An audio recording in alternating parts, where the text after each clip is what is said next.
Zulaikha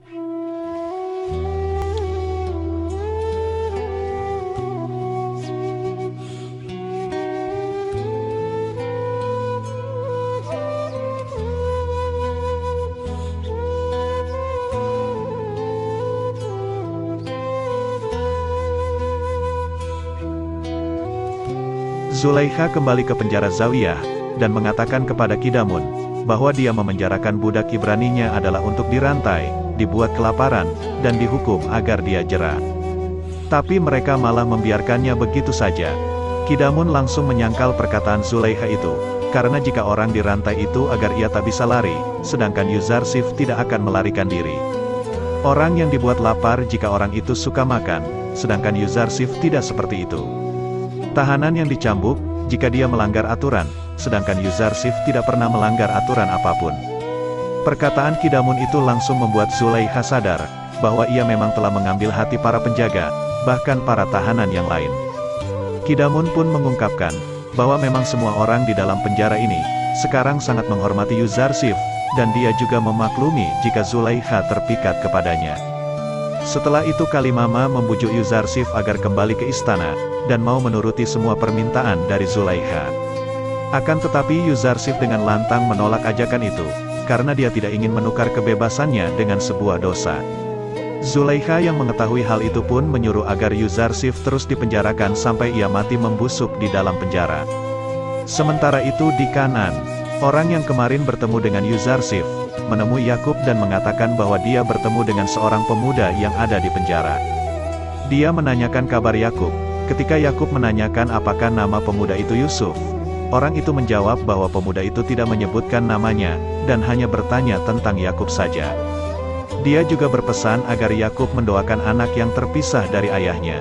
Hal itu langsung membuat Yakub berpikir, bahwa pemuda itu adalah Yusuf anaknya. Namun Benyamin mengira, bahwa pemuda itu bukanlah Yusuf.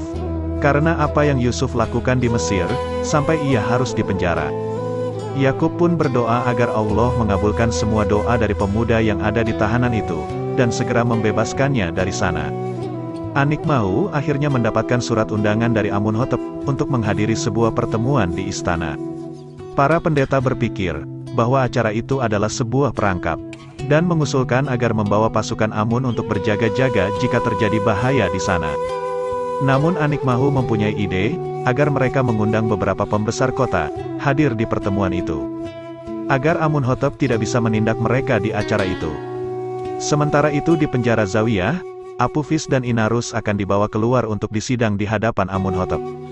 Namun para tahanan lain mulai mempercayai lagi apa yang dikatakan oleh Yuzarsif, karena ini sudah hari ketiga saat dia menakwilkan mimpi Inarus dan Apufis. Seluruh tahanan menenangkan Apufis, karena mereka percaya jika Apufis akan ditempatkan di tempat yang terbaik oleh Allah. Sedangkan Yuzarsif meminta kepada Inarus untuk menyampaikan pesan kepada Amunhotep, jika dia tidak bersalah dan tak layak untuk dipenjara.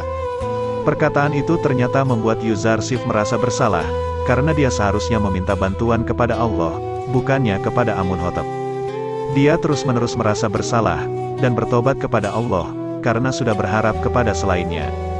Akhirnya Jibril pun datang kepada Yuzarsif dan mengatakan, jika Yuzarsif tidak mengakui kesalahannya dan segera bertaubat, maka Allah akan langsung mengabaikannya, bahkan mencabut kenabiannya. Karena hal itu, yang sebenarnya Yuzarsif ditakdirkan hanya dipenjara selama 1 tahun saja, dia akan dipenjara 7 tahun lagi untuk menebus kesalahannya, dan membimbing para tahanan yang nantinya Yuzarsif akan membutuhkan banyak teman. Pendeta Kimuni yang lama di penjara, juga akhirnya dibawa oleh para penjaga bersama Apufis dan Inarus. Saat di perjalanan, Kimuni mulai mendesak agar Apufis tidak mau buka mulut di hadapan Amunhotep. Dia menyuruh agar Apufis mengatakan, jika waktu dia bersaksi di hadapan Putifar, dia tak tahan karena telah disiksa. Jika Apufis mengungkapkan semuanya kepada Amunhotep, maka keluarganya dijamin akan terkena kutukan dari Amun. Anikmahu akhirnya hadir di istana, yang sudah dihadiri banyak sekali pembesar-pembesar. Serta Amunhotep yang menyambutnya, langsung bertanya kepada Anikmahu, apa hukuman bagi para pemberontak yang berusaha membunuhnya. Semua orang pun bertanya-tanya, apa maksud dari pertanyaan Amunhotep yang terlihat marah itu. Dan Padiamun langsung mengatakan, bahwa banyak sekali orang yang ingin mengadu domba antara Amunhotep dan para petinggi kuil.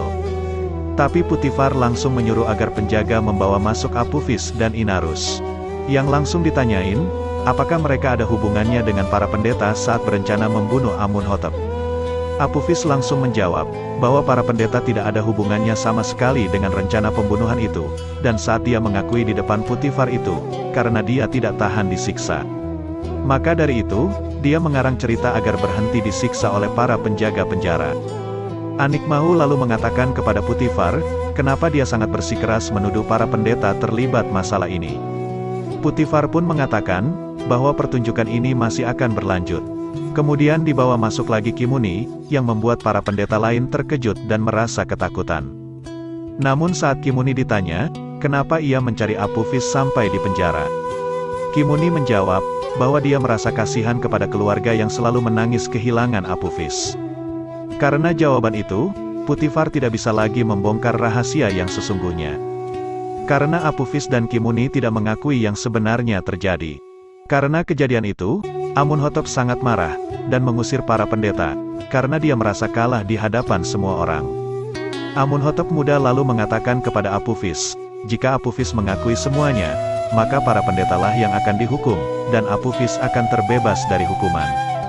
Tapi semua yang Apophis lakukan itu, agar keluarganya bisa tetap aman. Seperti yang sudah dikatakan oleh Yuzarsif di penjara, Apophis akan dihukum gantung, dan Inarus kembali menjadi penyuguh minuman bagi Amunhotep. Amunhotep juga memarahi Putifar, karena kelalaiannya maka para pendeta terbebas dari hukuman dan tidak terbukti bersalah di hadapan halayak ramai.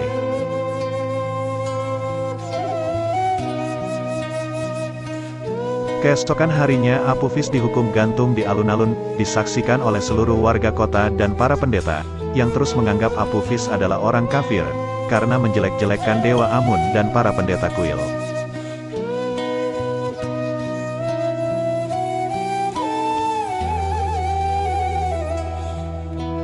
Sementara itu di penjara, penjaga mengatakan kepada semua tahanan, bahwa takwil mimpi Yuzarsif telah terjadi.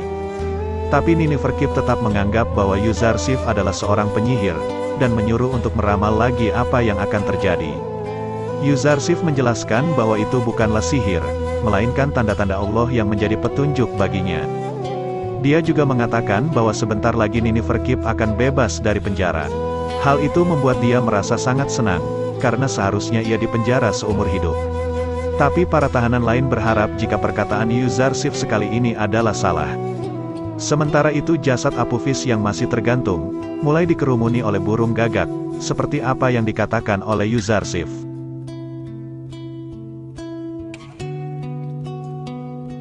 Kembali ke penjara, hal yang dikatakan oleh Yuzarsif kembali terjadi.